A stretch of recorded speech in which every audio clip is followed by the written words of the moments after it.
Ayan, balik rin natin para masukat natin yung voltahe. Lagyan muna natin ng battery para matest natin kung gumagana pa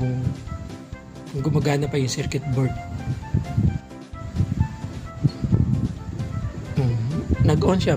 Guys, ibig sabihin baka gumagana siya, pero para makasigurado tayo, susukatin natin yung battery, yung voltage output kung mataas. Kasi kaya lang naman talaga yung pailawin kahit mababang voltahe. Pero ang tanong, kung mataas ba yung output niya, kung nasa 1,000 mahigit ang voltahe, enough para makasunog ng lamok. Ilalagay natin iseset natin yung tester sa